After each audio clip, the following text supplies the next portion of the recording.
Good afternoon, everyone. Thank you very much for taking the time to join us today in learning about the Public Affairs section Small Grants Program. Many individuals and organizations reach out to the U.S. Embassy to request financial or material assistance. We hope that this session will provide some guidance on grants and the process. The U.S. Embassy's Public Affairs section Small Grants Program delivers financial support directly to Zambian nonprofit organizations for projects that support the goals of the United States in the Republic of Zambia. These goals include strengthening health and education, advancing democracy and good governance, promoting inclusive economic prosperity, and provide local Zambian communities the opportunity to mobilize their own ideas and respond to challenges. Every year, the funds go directly to Zambian organizations, ultimately to enhance the well-being of Zambian communities. Our public affairs small grants program supports leaders who seek to empower others by building capacity, creating awareness about important issues, and increasing participation in governance or entrepreneurship activities. Now, Austin has a very detailed and beneficial agenda presentation that he will present, but I just want to emphasize a couple of things about what we look for in proposals. First of all, they need to be smart. Smart being specific, measurable, attainable, realistic, and time bound. If you're able to nail that and speak to the criteria of our small grants program, then your project will be competitive against others. But it's very important that it be smart and clear and articulate in what you want to do. The other thing I like to emphasize is that there needs to be a specific American component, whether it involves some of our alumni of our exchange programs, or perhaps you are identifying a U.S. partner that is integral to the success of the project. Those are very important keys, aspects of your proposal that you would need to include. And just like I said before about being smart, that needs to be very smart, definitely very specific about that.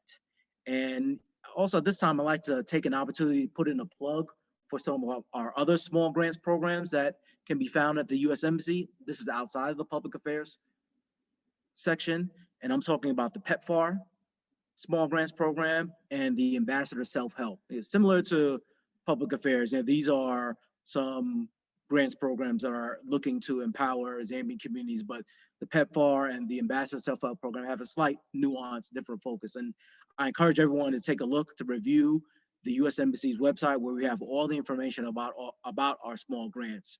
And so, sometimes when we do receive proposals, we might think that while while the merits of the proposal are probably very good, probably not a priority for the public affairs section, but could be a priority for the PEPFAR program and for the ambassador self-help project. So we would tend to forward those along if we find such proposals. We look forward to receiving your proposals and partnering with you to create stronger and resilient communities. As a reminder, our deadlines for 2021 are March 31st and June 30th, 2021. That's for the remainder of this fiscal year.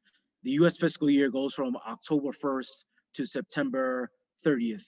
So the next fiscal year will be fiscal year 2022, in which we will announce a new round of grants proposals, and everything is subject to funding availability. So I want everyone to keep that in mind. While we might receive some outstanding proposals, we might be restricted in funding due to the availability of funds that we have available at a given time.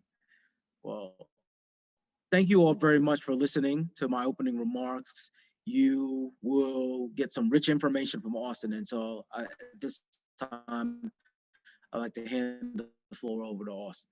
So we invite proposals for projects that will provide support, that will provide Zambian audiences with current, accurate information and opportunities for increased understanding of US policies, government, society, history and culture, et cetera, et cetera.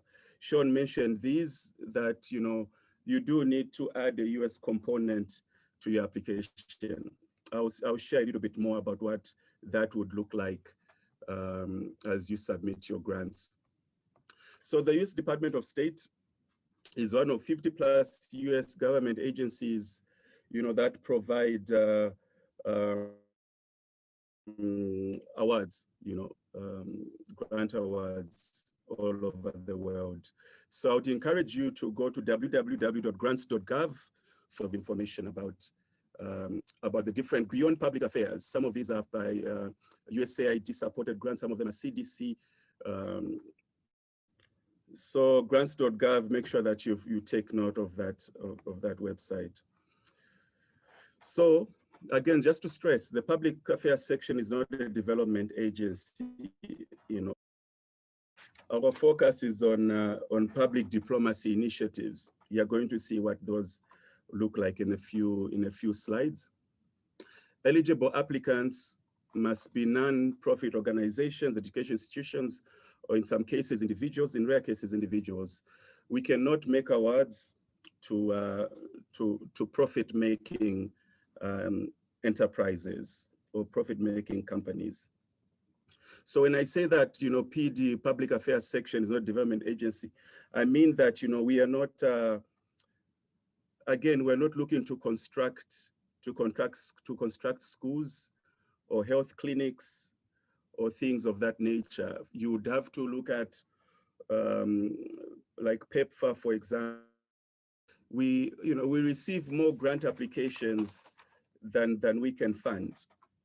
So to save yourself time and to give yourself a fair shot at getting a grant, you really need to do your homework with regards to, what grant opportunities align to the kind of work that you do.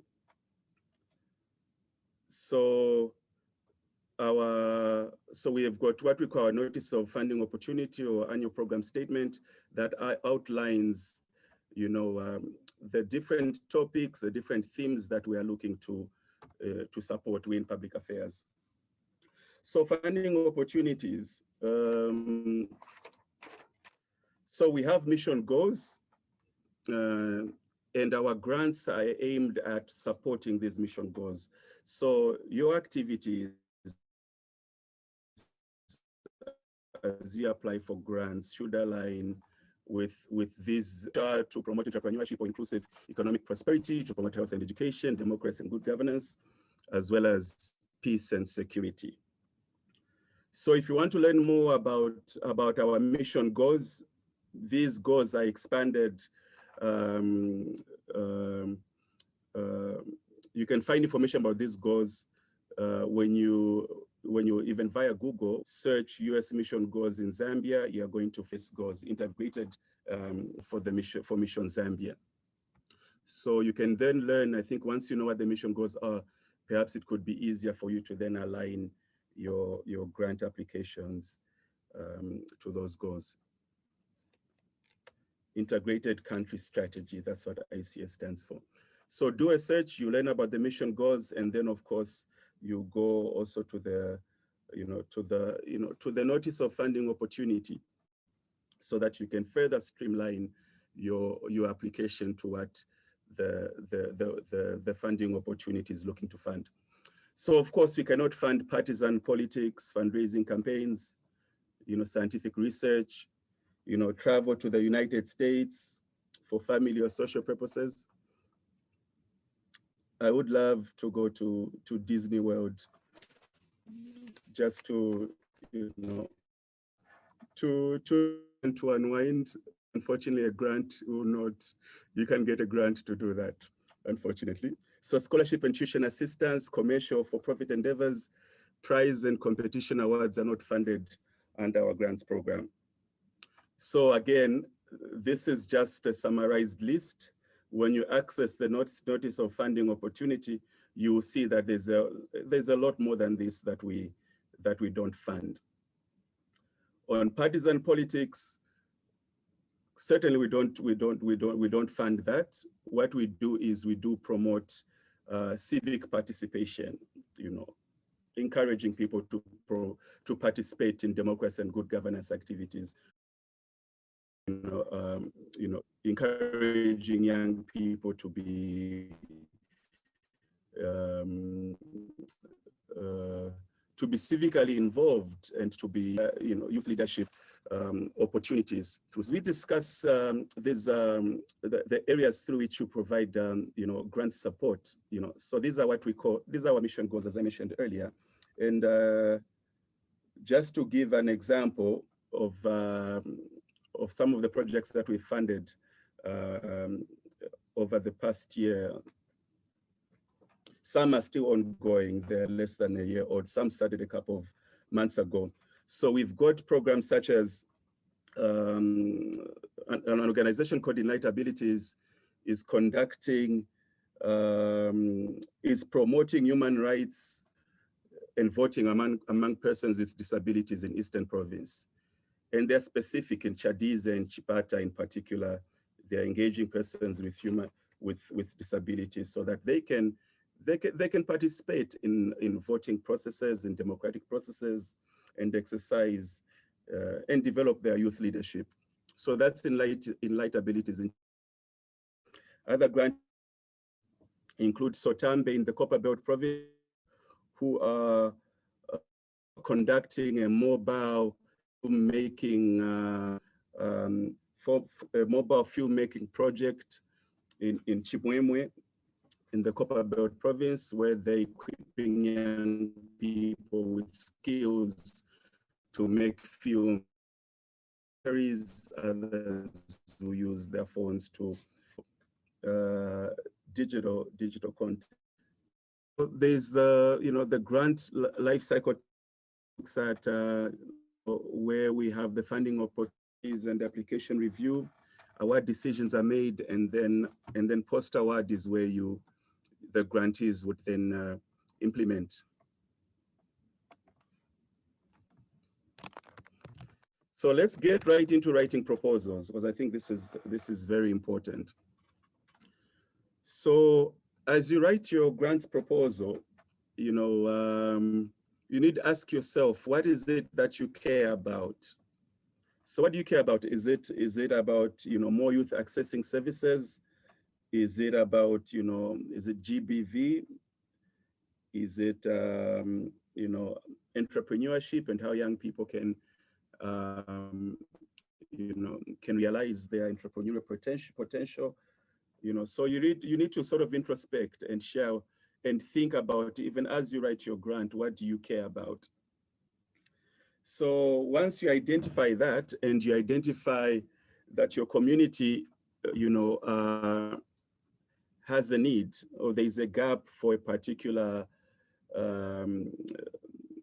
there's a particular need in your community, then you may also you may be interested to know, also to do some research as to find out who else within your community is doing the kind of work that you are, that you care about.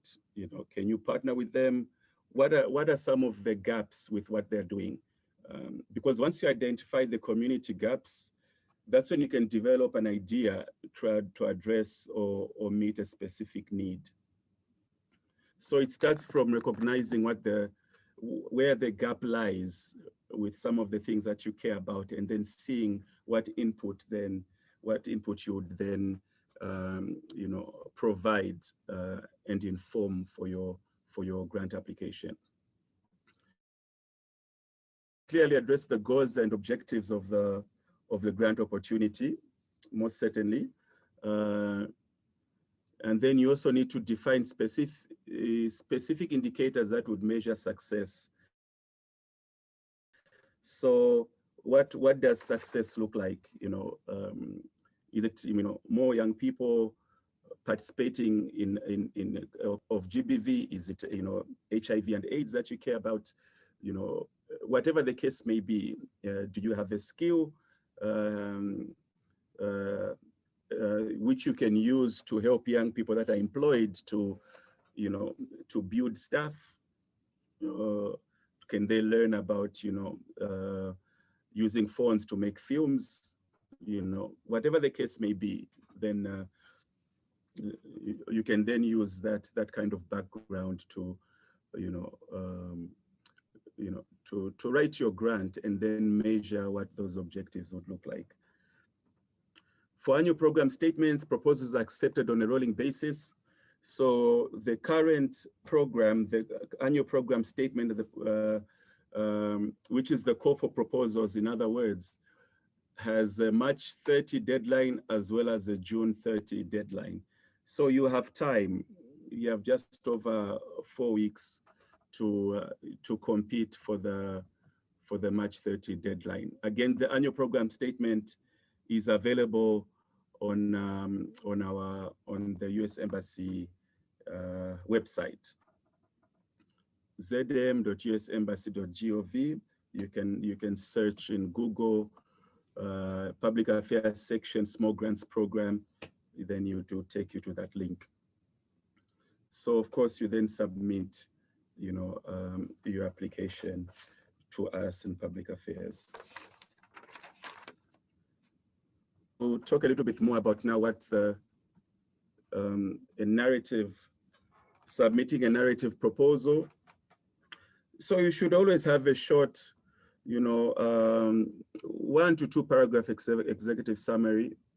That's, maybe a quarter of a page, where you talk about your proposal, you describe, you describe the need, and you talk about the overall objectives of your proposal. The proposal should be clear, concise, and then you should avoid colloquial writing. Make sure that you have someone that someone that you trust, that can look at your proposal and just assess it for typos and for overall quality. So as you write your proposals, it's very, very important that we don't see any typos in that proposal, because sometimes that shows the lack of seriousness on your part.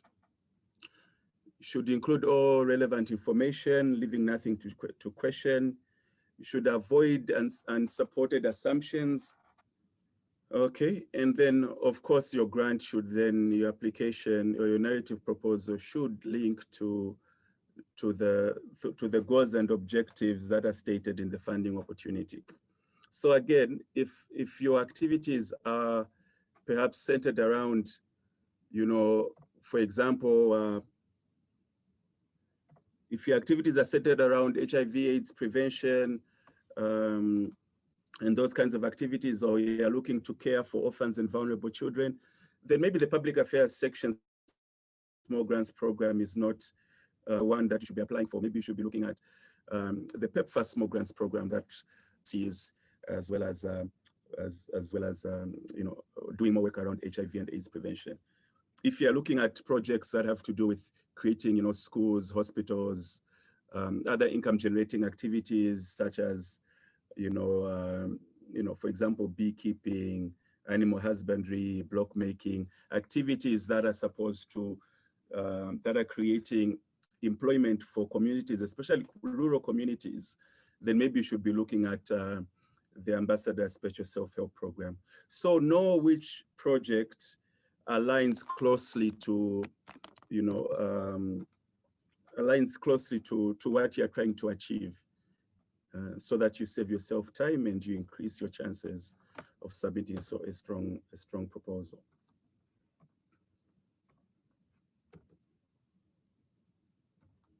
Okay.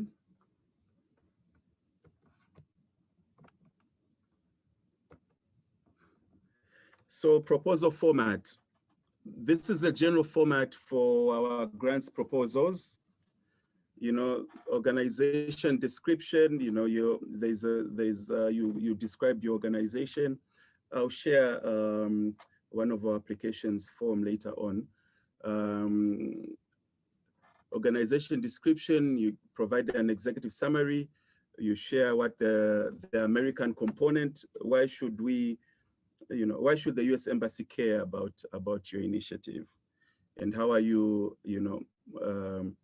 using, whether it's American society, culture,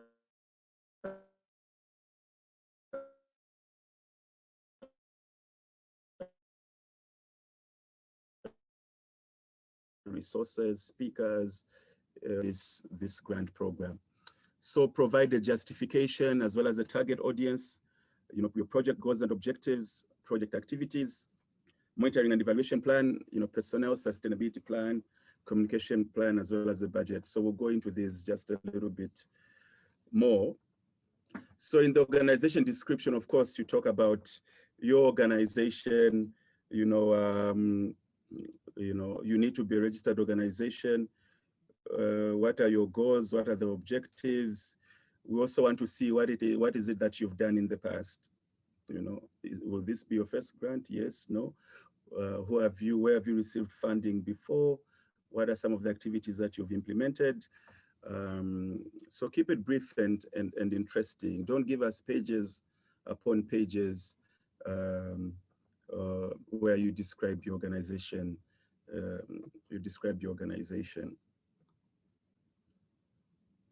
Again, you provide your executive summary, 1 to 2 paragraphs where you really talk about the who, what, when, where, and why, of your application, why you're trying to pursue,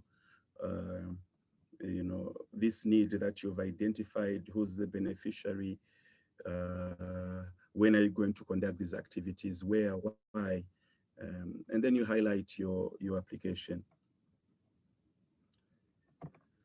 Okay, so regarding the American component, Sean mentioned this earlier, we do want to see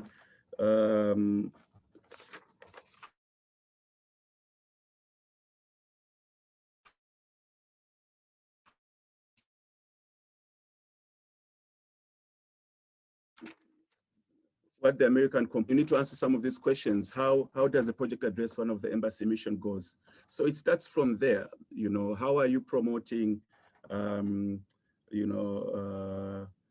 democracy, democracy and governance? How are you promoting youth participation? How are you promoting health and education? How are you promoting inclusive economic development? How are you promoting peace and security? So these are some of the goals that you want to see that you're able to, that align with our mission goals.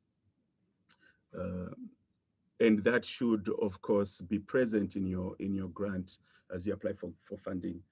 So also other aspects of sort of the American component, the US component is, are alumni involved? Are you working with some of our alumni from the different US exchange programs? Are US experts involved, in this project? Will you reach out to some of your networks, perhaps in the United States? Are you using any of the Yali network materials? There is a wealth of materials on the Yali network that you can access. If you're doing projects to do with building capacity, even entrepreneurship, agripreneurship, youth leadership, there's tons and tons of materials on the Yali network that you can use. And some of this information could even be used to, which you can provide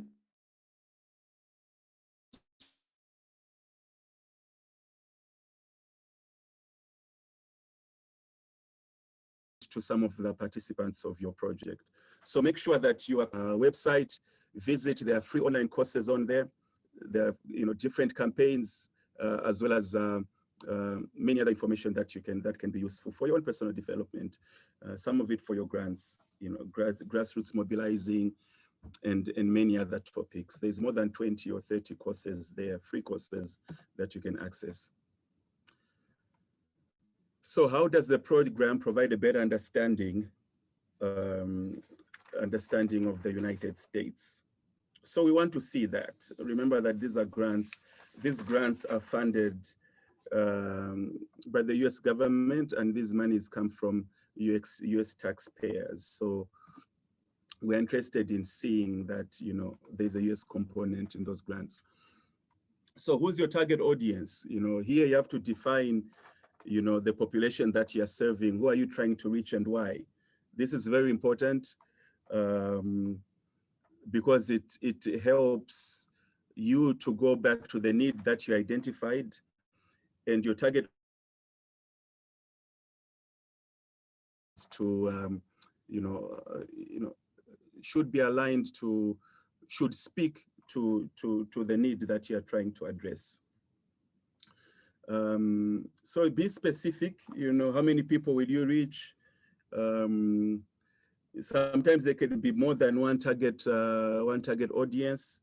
So sometimes you can have, maybe it's a workshop, that benefits 30 people. Then you go on radio and you speak about it, and you talk about, some initiatives. For example, if you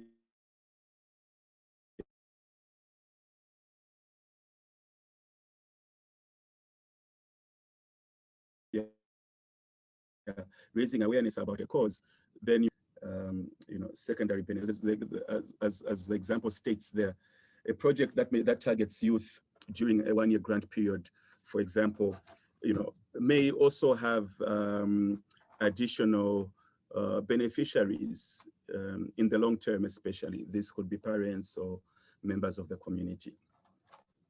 But with that said, we want to see a solid or a firm number of who you plan to target. Project objectives, so again, make this smart. Are your goals and objectives, specific? Are they measurable? Are they achievable? Are they realistic? Are they time bound? So we want to see that as you write your proposals. You should also state, when these objectives will be met. And as I've put down a tip there, reviewers like to see numbers, so the more specific, the better, because I think it gives a good idea of your understanding of the project that you're trying to carry out. And also, I think once we see numbers, it becomes easier, I think, to measure some of the, the outcomes. What is it that you want to see at the end of this project? So implementation timeline, of course,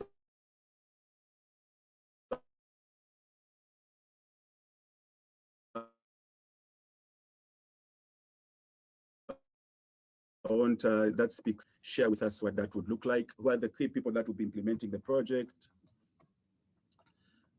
What are their qualifications? All of these things are requested for in the grant application.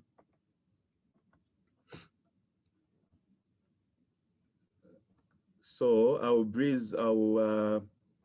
I'll go through these quickly so that we can get to some of the questions.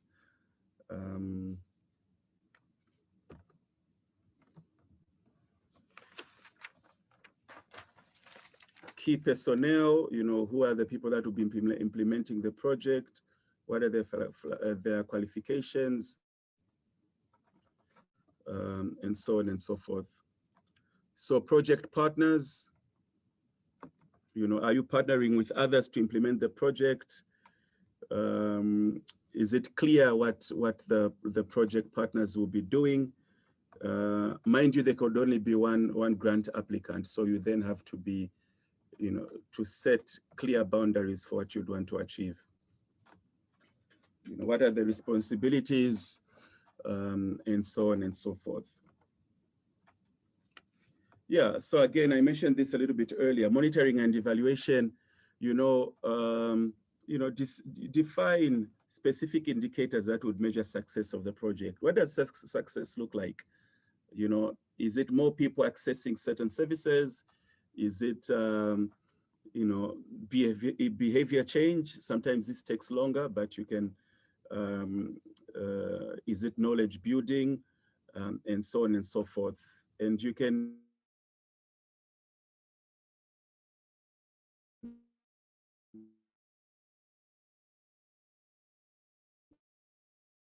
You can capture, you can monitor and evaluate, I think, using surveys for pre and post interviews. Keep that in mind, that in as much as you've identified the need in the community, you're applying for a grant, what then are you going to call success? What attitude are you changing? What skills are you building? So keep that in mind as you apply for your grants. So, most of these grants are 1 year long, grants from the public affairs section. If you can't attain or you can't complete the grant within a year, then we would have to get into a conversation about, what we would call a no-cost extension. After we look at, what are the factors that have prevented you from achieving the grant. But generally speaking, we give about a year for public affairs grants. Some can be shorter, but about a year. So sustainability is not the same as donor funding, providing, more funding to your organization. So it's better, it's always best that you have, the grant has a start and an end date. And then, with regards to what happens after the grant, you should be able to then say that, well, people, attitudes have changed, or we have achieved this, and then after that, you can build upon other activities by applying for more grants elsewhere, or from public affairs, or partnering with others to scale up on what you would have achieved. So if this project will not continue beyond the grant period, what is the multiplier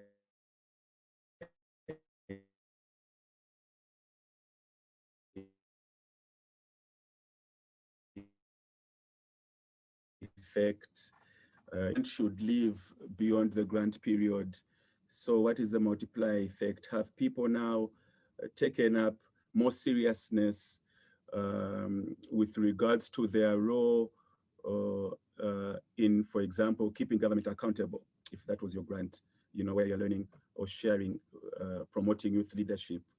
What have you done through this grant that people can carry forward? So moving along. So be thinking about that as well. Be thinking about sustainability. Where are you going after this grant is done? The budget, there are categories within a budget that would want you to respond to. There are personnel charges, of course, grant coordinators and others who are involved, need to be reimbursed for their time. So you can add that there. Travel, what are some of the travel,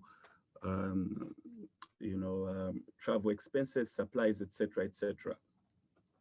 So the 3 requirements of every line item is that, expenses should be reasonable, allowable, and allocable. What that simply means is that when we talk about budgets being reasonable, is if a prudent person would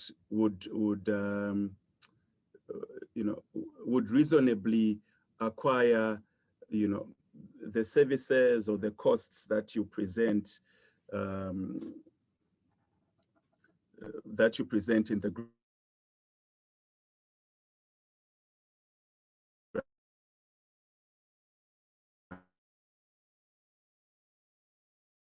And so don't allow, for example, using US government funds to purchase alcohol and those kinds of things. Allocable, it should also certainly be necessary for the grant to take place. So what we've seen sometimes in the past is that people, because the grant says, well, you can apply for up to $25,000, people want to bump up their expenses so that they can, apply for the maximum amount of funding. So if your grant, only requires 15,000 or 18,000 or 20,000, then apply for what is enough for the grant to complete the grant, to complete the project. It's no use for you bumping up expenses and collecting and hoping to collect the maximum amount, because the reviewers, the grant committees, grant committee members will be able to tell when, when expenses are recurring or they are not reasonable, or if you're just filling in the gaps to request the maximum amount of funding. So please apply only for what you need to, to carry out the project.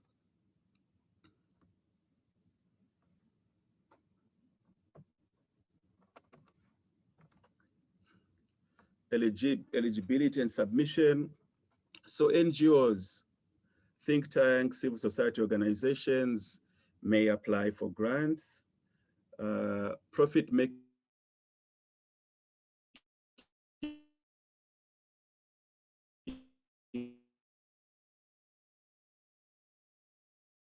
companies are not eligible. In Zambia, must have experience in the subject registration. DAN stands for Data Universal Numbering Systems, which you register on SAMS. You also register on sam.gov, and then you fill in a form that will give you a code that allows you to register for sam.gov. So those are some of the eligibilities that we, want to make sure that we have. And we do this because, we want to make sure that organizations are registered and are in good standing.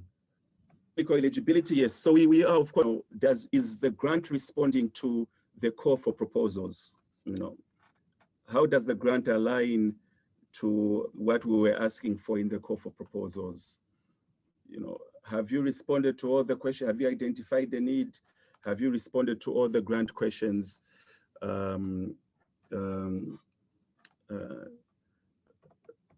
To the best of your ability. So want to make sure that the project, the application does meet, qualifies, and also that also entails that one, is the organization registered within Zambia, and that the organization, of course, should not be a for-profit institution. Then we have grant committee score. So we have what we call committees within public affairs, outside public affairs, members of other agencies also sometimes sit in and review some of these proposals. After that is done, then of course the public affairs section will provide the final decision. After decisions are made, the grants officer representative will reach out to the grantee to discuss the project. If there's some adjustments with budget, with activities, then that's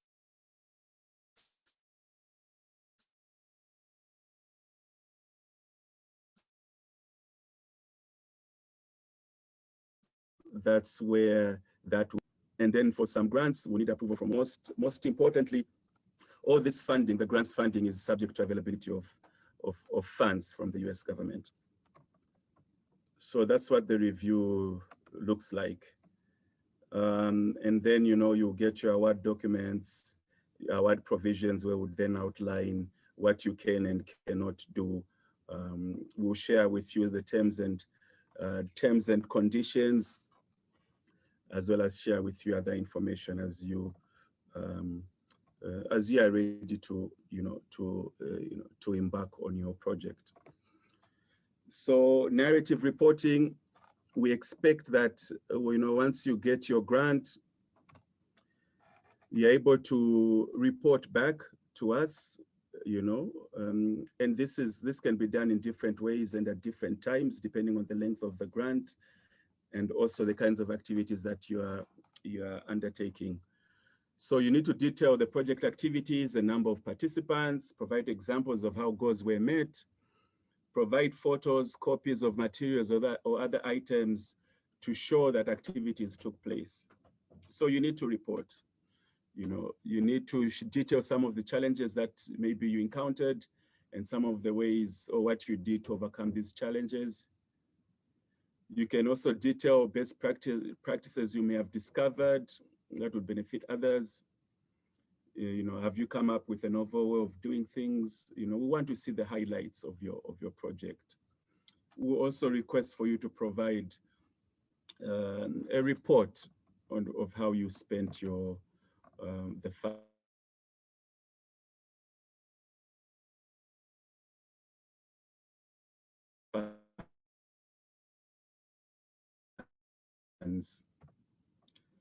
So I'm done with perhaps we can take a few. We've got about 15 minutes or so to take questions.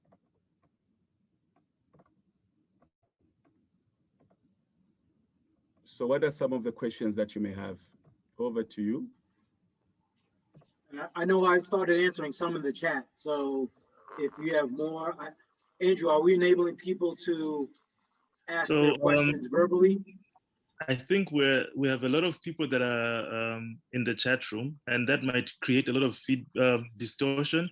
But I've copied down most of the questions that were being asked, and I'll start asking them to Austin, and then people could perhaps type them in. I think that'll make it easier for us, because too many microphones unmuting at once will create a bit of chaos for us, if that's fine with you, Sean.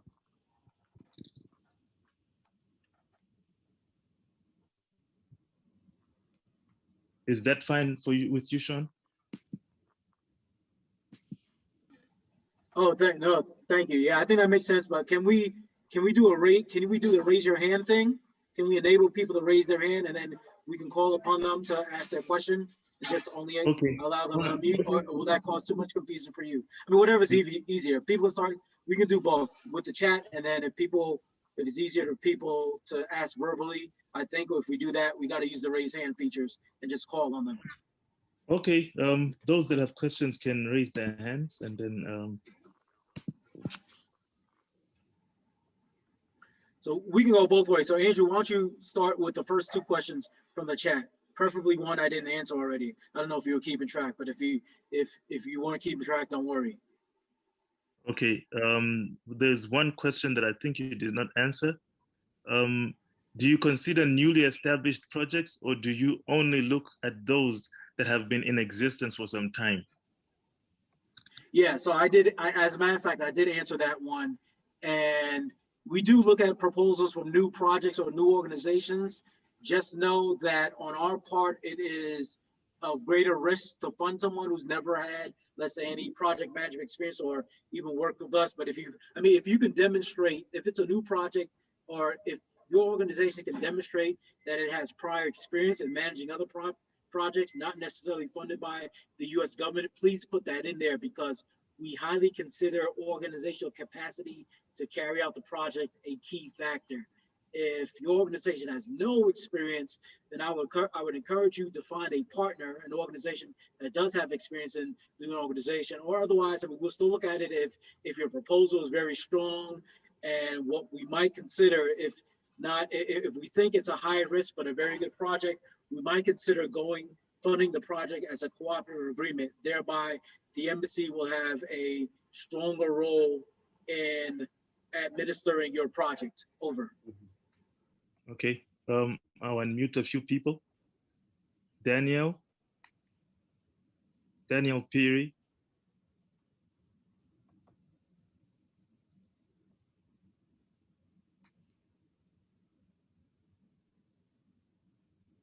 Okay, we'll go to Juliet.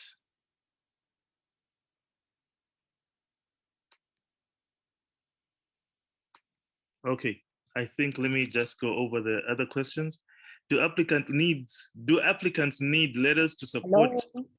Oh, okay, there you are. Yes.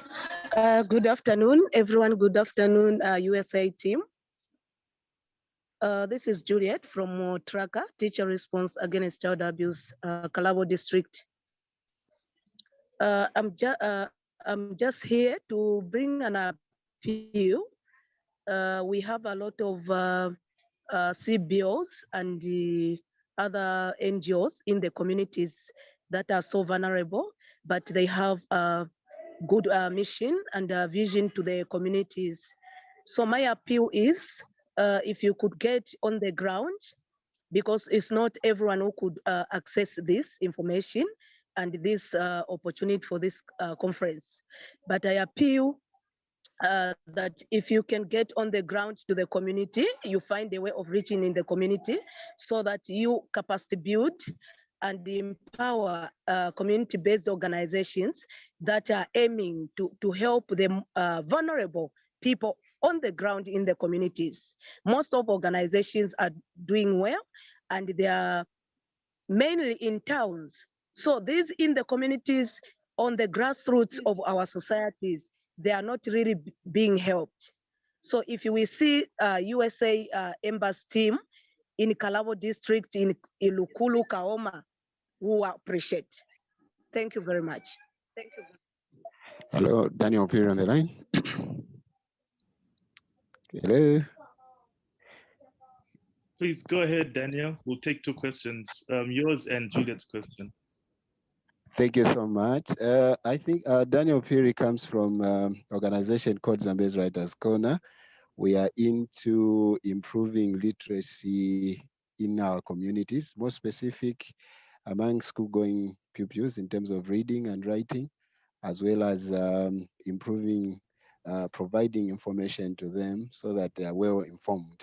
These are one of the programs. So in that effect, we do a magazine for children. So the issue is mostly when these proposals are done and then are submitted to USAID, usually what comes out is, okay, we had so many proposals and we did not, maybe your proposal did not go through, but mainly would also appreciate that comes with maybe the actual areas of concern that the proposal have touched. So when the applicant is applying next time, knows the exact areas that they have touched. And lastly, also, I think it also be imperative to USAID also sometimes. For example, we have applied, I'm in Zambezi, Northwestern Province. You come through maybe when you see the actual job, even if the proposal is not well done, but if you came, we interacted, you saw the actual job, the actual works that we are doing, maybe in the community, you should be able to say, okay, I think here we can help here and there. Last one, I think sometimes also you attach specific people that can support in development of these proposals. Those are my submissions and my request. Thank you so much.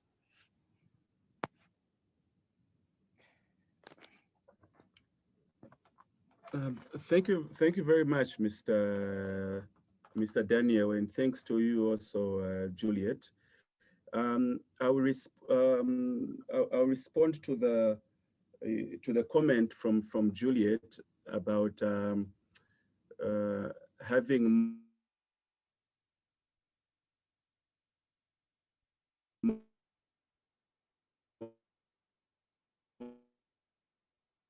more presence on the ground. We have limited staff as a public affairs section, so we cannot be everywhere, unfortunately. So I think part of the goal of having an information session like this is for you, the participants, to share what you would have learned or what you've heard throughout this info session. That way, there's so many more of you than there is of us. So the multiplier effect of you participating in these conversations is that you can share where people can get the resources, where they can access the calls for proposals, they can access, grants.gov, the US Embassy website, and so on and so forth. I think we could achieve more if people, like yourselves, can share with that organization that's doing very good work in the communities. And I think, just to comment on Daniel's concern and question, with regards to people doing good work, and then maybe the proposal doesn't speak, doesn't really highlight what's going on in the ground. I think, as I mentioned earlier, we receive way more proposals, but way more applications than we can fund. So the best way and the best chance of you to be considered for funding is to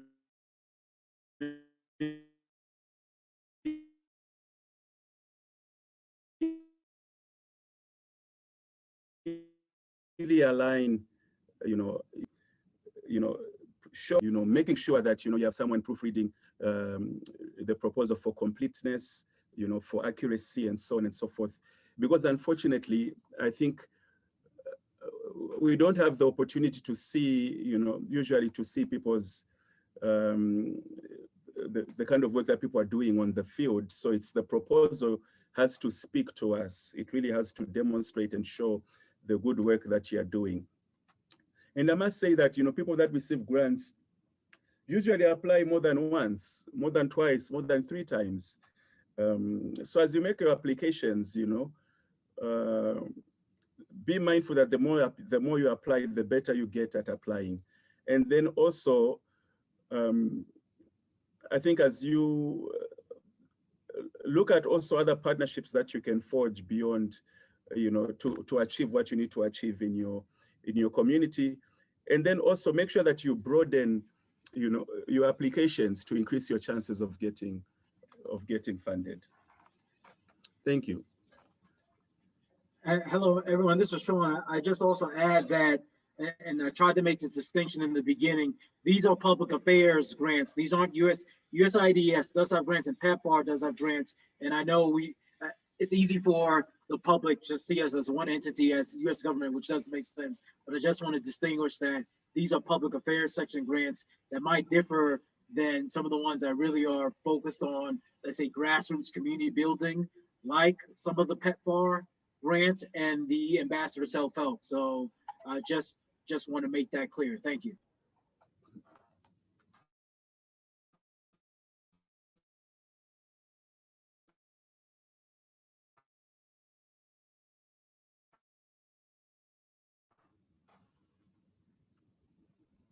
Are there any other questions? Sean and Austin. Juliet also asked, or rather encouraged, the embassy to try and visit some of the remote areas in the country. Over.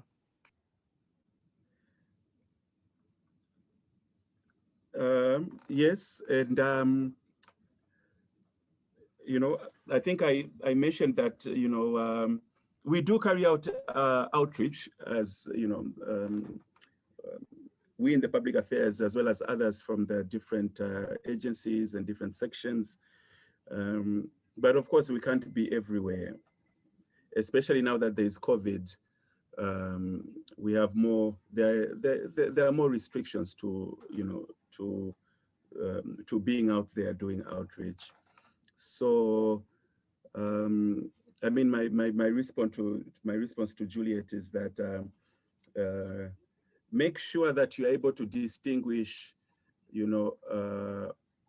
which project that you would want to apply for, or which project speaks to the needs of your community. And then we can then engage more, even via email, to learn more and then to share with you information about some of these grants opportunities. Yeah, and the other thing I will add is that if we do, I mentioned the other projects, everybody else is familiar with PEPFAR and the self-help, Ambassador Self-Help. If we do find that we receive a project that's more appropriate for self-help or PEPFAR, we will forward it on to that office.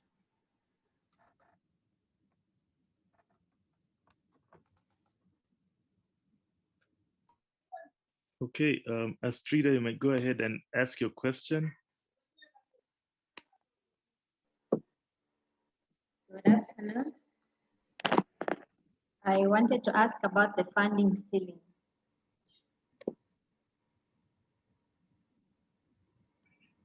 Hello, are you able to get me? Go ahead, Astrida. Yes, I was asking about the funding ceiling.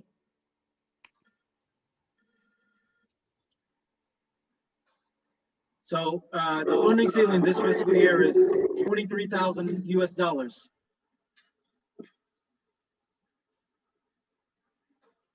Did you get me? I think she did. Susan Zulu. Hello. My name Yes, is we can hear Susan. you. Go ahead, Susan. All right, thank you. My name is Susan Zulu. I'm coming from Anakazi Center for Women. We deal in women in entrepreneurship trainings and business networking. So my question is, when a business proposal is sent, a grant proposal is sent through to the embassy and it's declined, is there a platform that is given maybe to reply in email as to the reasons why the application was denied? And also my second question is, how long does the PAS grant review process take? All right, so declinations, because we receive more projects than we can fund, generally the core reason is that it's a competitive process and just not enough funding. But I mean, possibly on a case-by-case basis, I can't guarantee this for everyone. There might be cases in which there are some grants that came maybe close, but just did not pass muster for XYZ reasons, and we'd be willing to explain that. But I would say that if you receive a generic letter, then that probably means that your project fell very short of meeting the criteria, and your best bet is to try again to submit a stronger proposal. Okay, thank you so much. Yeah, what was this? Was there another question that I missed? Yes, I was asking how long does the PAS grant review process take, so that at least you have it in mind to say by this time we would have official communication from the embassy. Yeah, no, that's an excellent question, which is why we established our deadlines, particularly for this year as such. So generally after about a month past the deadline, the public affairs section will gather all proposals and meet with other colleagues to assess each. So I would say give it about maybe a month and a half for public affairs to deliberate and send out responses to proposals. Thank you. Thank you so much.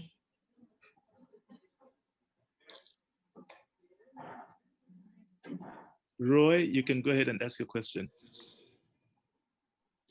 Hi, how is everyone? Okay, so my name is Roy P.